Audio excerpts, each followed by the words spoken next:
kuna vidudu mtu ambao wanayumbisha misimamo ya wananchi wetu. Wanakuja hapa kufundisha wananchi kusema one term. Wanakuja hapa kutueleza siasa ya ukabila.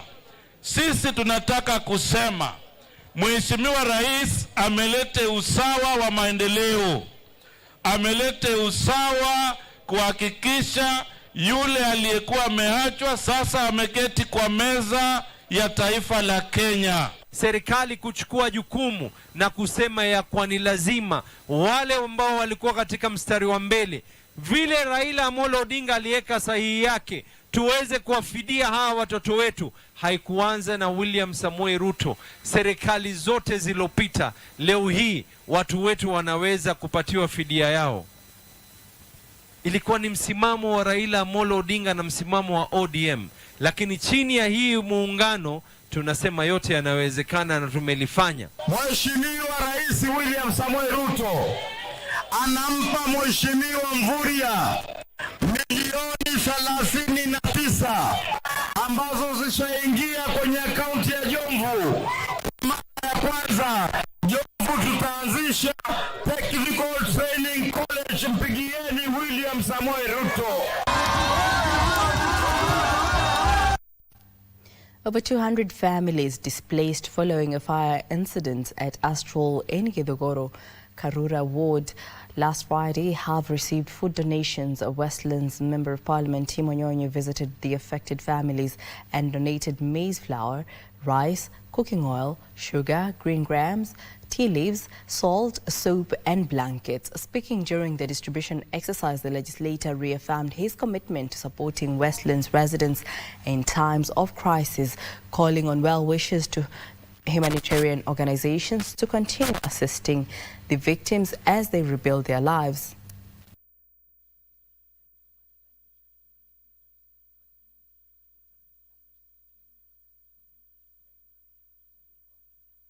Ile siku tulishikwa na janga ya moto, tuliadhirika vibaya sana. Kwa sana mimi nilikuwa ndani ya nyumba, nilikosa pahali mpaka la kutokea, kukapata watu wakatusaidia, nikatoka kwa nyumba na watoto wangu. Sasa hiyo siku ilikuwa gumu sana, juu tulipoteza kila kitu. Hatuna chochote, tuna vitambulisho, hatuna mpaka nguo za kuvaa. Tunalala kwa kanisa na shule iko hapa ya watoto, ndio tunalala ndani. Na tutazidi kutembea na nyinyi. Hii tumeleta si ya mwisho. Mimi bado nitarudi hapa. Tuko na shida ndogo ndogo pia mimi nimesikia. Na zile shida ndogo ndogo, kuna wale kama vitabu imeungua, kuna wale maneno ya school fees, tutatembea na nyinyi pole pole. Tuko na ofisi kuu hapa, ID zao pia zimechomeka. Nafikiria bwana DCC tutaangalia hiyo maneno hizi ID. Nataka nishukuru Mheshimiwa Timo Nyonyi kwa kazi ambayo ametufanyia hapa Westlands, na tunamshukuru kwa kuja kwake leo, kwa kutuma watu wake, kwa kutupea kitu kidogo ambacho ameweza kutupatia. In other news, the Road Safety Association of Kenya has asked Kenyans to stop paying instant fines being imposed by the National Transport and Safety Authority on speeding motorists.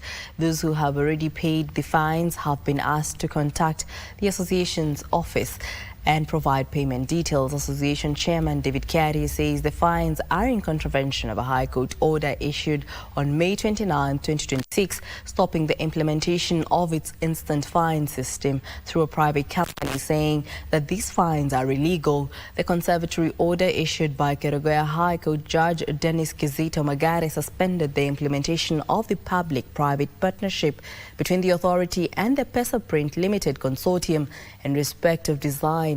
In his ruling, Justice Magares gave NTSA 10 days to file submissions ahead of an inter-parties hearing whose date is yet to be fixed.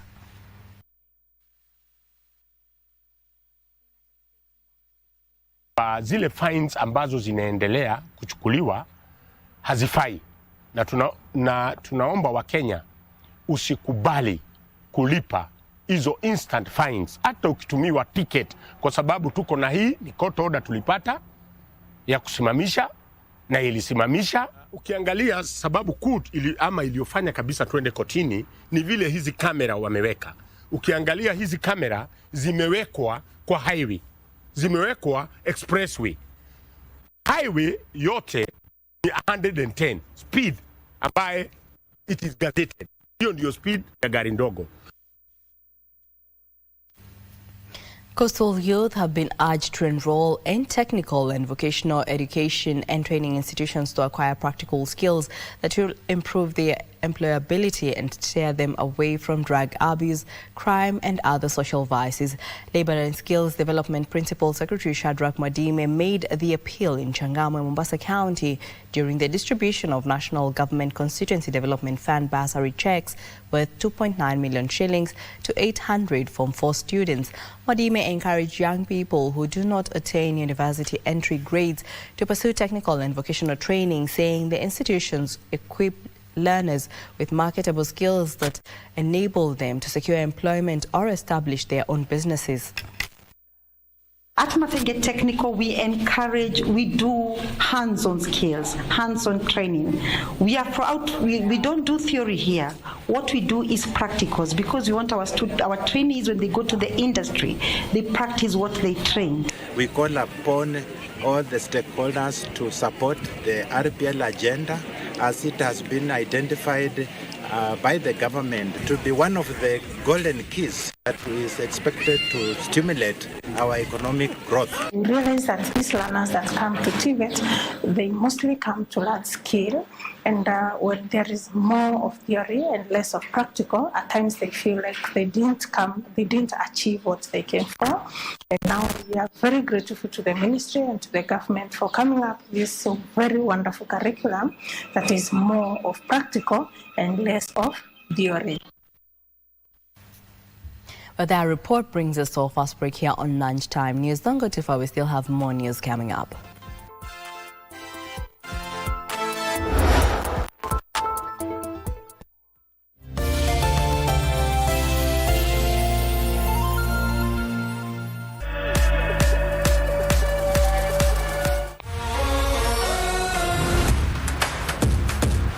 Africa Kimi, the Moroccan captain, is over it. Went the lateral route, clever ball into the area, what a goal! Brilliantly worked move! Asalina Nahe! Poked forward by the Fougerolles, but he's missed out. Chance of a break here, they've got 4 forward. Brilliant chance, Brown Diaz on the way! This could win it! Brown Diaz poking it through, that'll do it! It's 2!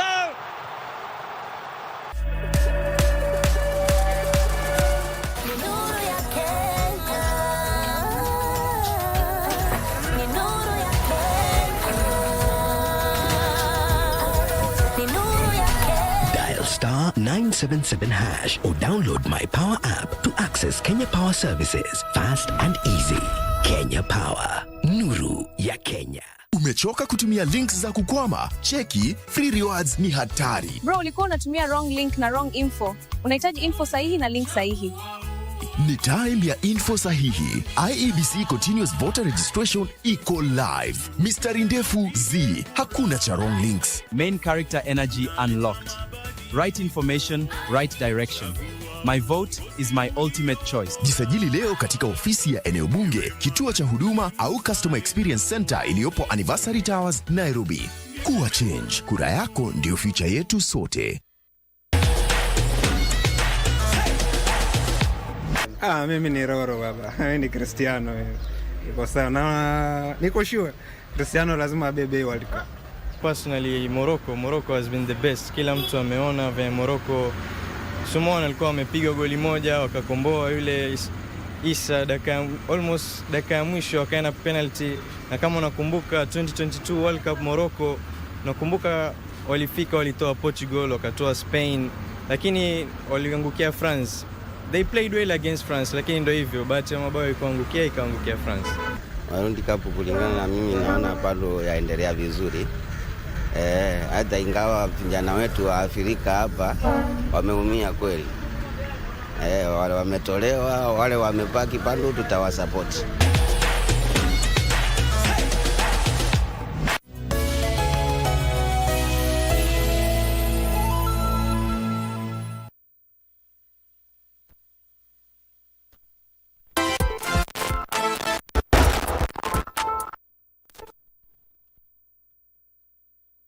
Welcome back. This is Lunchtime News. Outstanding leaders and institutions from across the country have been recognized at the Bobea Leadership Awards for their dedication to public service, innovation and community impact. The awards brought together leaders from different sectors to celebrate individuals whose work has positively transformed lives and promoted national development. The flagship Current Affairs program aired on Kenya Broadcasting Corporation Semana Spokes and hosted by government spokesperson Isaac Maura won the Most Informative Show award in recognition of its role in keeping Kenyans informed on government policies and governance. Organizers say the awards seek to inspire excellence by recognizing leaders from different generations and professionals who continue to make meaningful contributions to society. Tunaifanya every Thursday to 9 p.m. Tunaleta watu wa gava, ma CSS, ma PSS, na tumefanya already editions 32, 33 na tunaendelea. So we are really happy with KBC. Leo tunafanya kazi pamoja. This is the most informative show for the second year running. We won the same award last year. Hiyo tulikuja first runners up. Lakini saa hii tumekuja nambari 1. You find a lot of grassroots leaders are not like a sort of being recognized for the efforts they are putting on at the grassroots level. And today with the Bobea Leadership Award, it serves as like a sort of catalyst to ensure that we accelerate whatever efforts we've been doing, or rather continue with the commendable work. I'm extremely excited and honored to be recognized out of the 1,450 MCAs in the Republic of Kenya. It means a lot to me. It's quite an honor, especially because our work is very misunderstood. But for me, this is a confirmation that people actually recognize that we're doing a good job. Every day is a new opportunity start up, and this means a lot to me, and I don't take it for granted.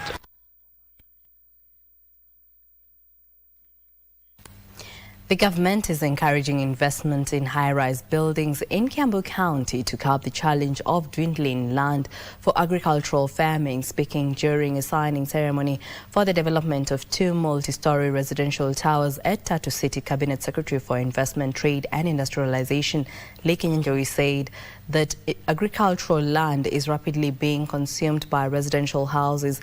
He called for investment in vertical buildings to free land for agriculture and avert long-term food security challenges. Kinyanjui also commended Tatu City management for creating an enabling environment for investors and residents and assured them of the government support and security. We have seen agricultural land previously being consumed at a very high rate by the residential construction. So the more we go vertical, the more we are going to have land available for agriculture. And if you look at the development as have been shown, I'm sure it is going to help us in also addressing those other long-term food security sort of challenges that would otherwise be there. As an enabler to working, as Stephen said, courting investors to come, this is another cup, and we are really happy. We wish we could be able to do more of this week on week, month on month is what we want to really do. And for us at Kenya Investment Authority, will really be there for you, to walk with you all the way. Now, on matters education, the government has been urged to increase capitation for schools to enable effective implementation. Or rather, let's take a look at the story.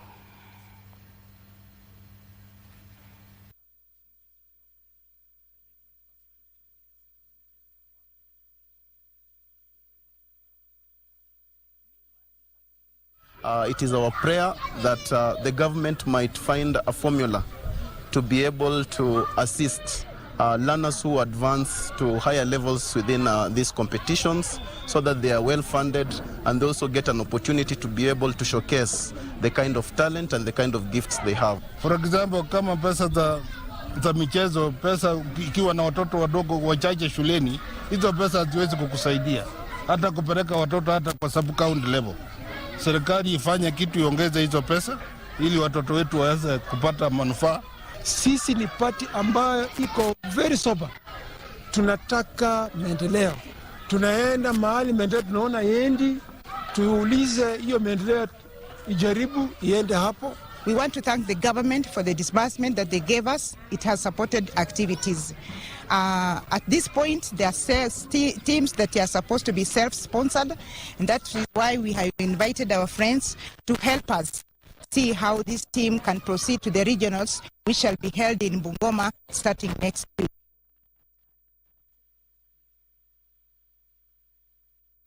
And in the political arena, a section of clergymen from Nairobi Eastlands is calling on politicians to embrace peace and reject divisive politics amid rising political tensions in the country. The church leaders reaffirmed their commitment to promoting peace, reconciliation and national cohesion, urging all Kenyans to work together in safeguarding the country's unity. The appeal was made during celebrations that marked 35 years of ministry by Bishop Joseph Njoroge of JRCC Church in Jiro.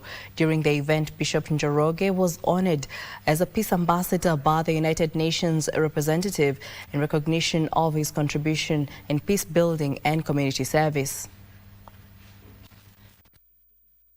Kishukuru watu wa UN ambao wamekuja siku ya leo na mabishop wote ambao wamekuja siku ya leo kunipatia certificate ya peace ambassador ndani ya nchi yetu ya Kenya na nje ya Kenya. Na kwa hivyo pia ningetaka niseme ya kwamba kila mahali watu wa upinzani na wasio wa upinzani walio katika serikali, ni ombi langu tuweke amani kila mahali. Vijana tunaelekea msimu wa siasa. Ningeomba, tumeona goons wakifanya kazi mbaya na ni watoto wetu ambao tumezaa huku Kenya. Kwa hivyo ningeomba hizi 200 tunapewa ama 500 ni ndogo sana kuliko nchi ya Kenya. Maana nchi ya Kenya ni nchi kubwa. Tuangalie, maana nyinyi wa vijana ndio tunawaangalia siku ya kesho na siku za usoni. And in other news, the family of a 62-year-old retired Kenya Ports Authority officer James Mvai is demanding justice and a speedy investigation following his brutal killing after he was allegedly attacked in his farm, beaten and set on fire in broad daylight in Rabai Sub-County, Kilifi County. Now, speaking after collecting the body at the Coast General Teaching and Referral Hospital mortuary, the devastated family members said they're still struggling to come to terms with the tragic loss, even as they sought justice for their loved one. Sentiments echoed by the deceased eldest daughter, Jane Malombo, by 23, who expressed the family's uncertain future following the loss of their father, who was the family's sole breadwinner.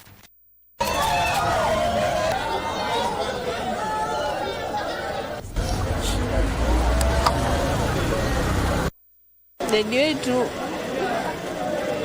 aliuliwa na watu bado wako huko nje wakipata shughuli zao kama kawaida, wakipata sisi mayatima bila baba.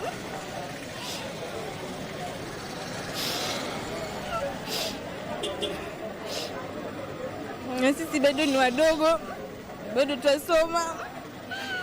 Nani atatulipia school fees sisi? Nani atatuangalia sisi? Mama ana kazi. Nilikuwa tuangalia dadi sisi. So tunahimiza katika asisi za kisalama waweze kuchukua hatua, tujue huyu mzee aliuliwa kwa sababu gani, na wao ambao wamehusika katika jambo hili tuweze kuwaona katika mkono wa sheria umechukua hatua yake. Now, residents of Olkalau turned out in large numbers for the Nyandarua Community Run ahead of the planned Lake Olbolosat Marathon. Now, the marathon is a flagship event sent to feature during the 3-day Olkalau Olbolosat Cultural Fit. This comes as the Ministry of Tourism intensifies efforts to promote the country's lesser-known gems as major tourist attractions. Our reporter Regina Manyara has the details of the morning's event. Good afternoon to you too. We are coming to you live from Nyandarua County, and this is Olkalau. Since the wee hours of the morning, it has been a beehive of activity in as far as sports is concerned.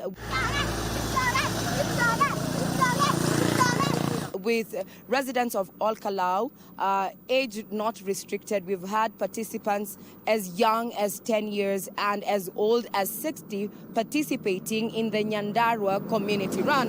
And I'm just going to bring two gentlemen who participated in this particular run to tell us what was the inspiration from this and what has been their experience. So give us your name, tell us how your experience has been. My name is Chris Nderito from Sapporo team, and first of all is to thank my coaches, Mr. Sapporo and my coach Mary. They have been very supportive. The race have not been easy. I finished the race, but I didn't manage to come. I didn't manage to come at the best, but I finished the race, and just want to say thank you to God for everything. All right. So are you going to be participating in the upcoming marathon next week? We are having the All Bolosat marathon. Are you going to be participating in this too? Yeah, after this, we have knew our weaknesses, so we are going to work for them. And for the coming matches, races, we are very ready for them, and we promise to give our best. All right. Thank you very much. Let's hear from another participant too. So tell us your name and how your experience has been, and if you're going to use this particular experience to take part in the upcoming All Bolosat marathon next week. My name is Halson Guinyo. I'm 15 years old. I want to say thank you for that competition. So that is good. Anataka makochis wangu wabarikiwe tu na Mungu ja kutuma nikuje. So hivyo timu yetu ni team support.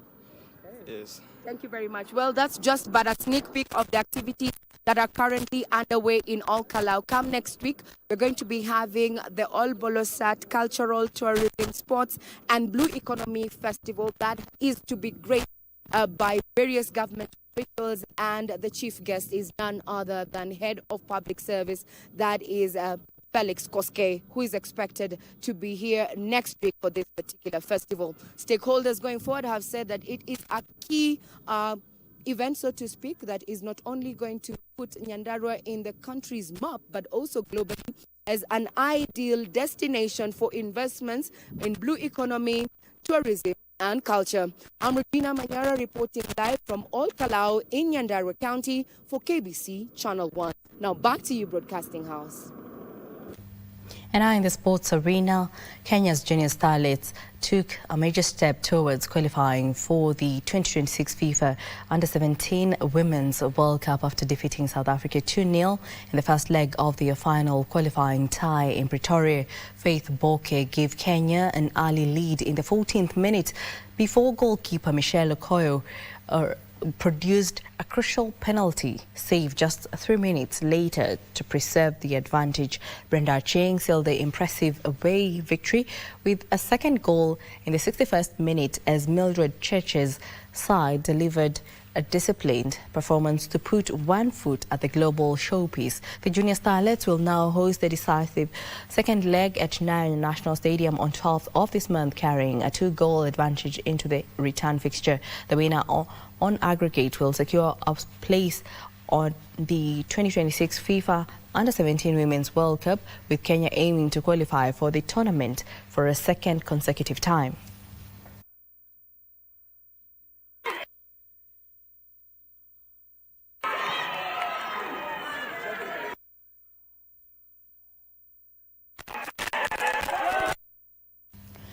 Morocco coach Mohamed said the Atlas Lions are no longer a surprise package after reaching the FIFA World Cup quarterfinals with a convincing 3-0 victory over co-host Canada. Meanwhile, the quarterfinal lineup continues to take shape, with 5-time champions Brazil facing Norway tonight, while Mexico will take on England tomorrow morning. Don't miss all the action live on KBC Channel 1. Morocco produced a clinical second-half display in Houston, with Anouachi scoring twice to seal victory despite Canada enjoying the better of the opening half. Ohabi dismissed suggestion that his sides are underdogs and said their success is as a result of consistency rather than surprise. The Atlas Lions will now face France in the quarterfinals after Le Bleu edged Paraguay 1-0 early today. Ohabi also insisted revenge for Morocco's 2022 World Cup semi-final defeat to France is not his team's motivation. Elsewhere, the quarterfinal lineup continues to take shape with five-time champions Brazil facing Norway tonight, while Mexico take on England tomorrow morning. Don't miss all the action live on KBC Channel 1. Well, that brings us to the end of our bulletin. Thank you for watching. Our sign language interpreter is Lensa Odingo. I'm Jackie Wimbiru. For the rest of the day.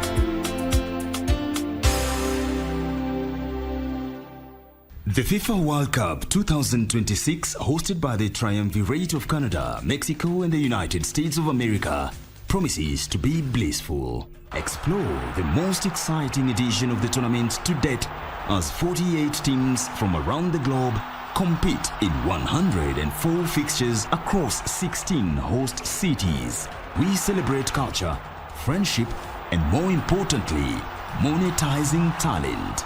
At this first ever Tri-National World Cup from 11th of June to 19th of July 2026.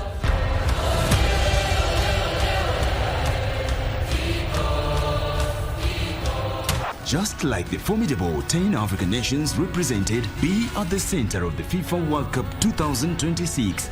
34 free-to-air matches live on KBC Channel 1. Your true sports partner.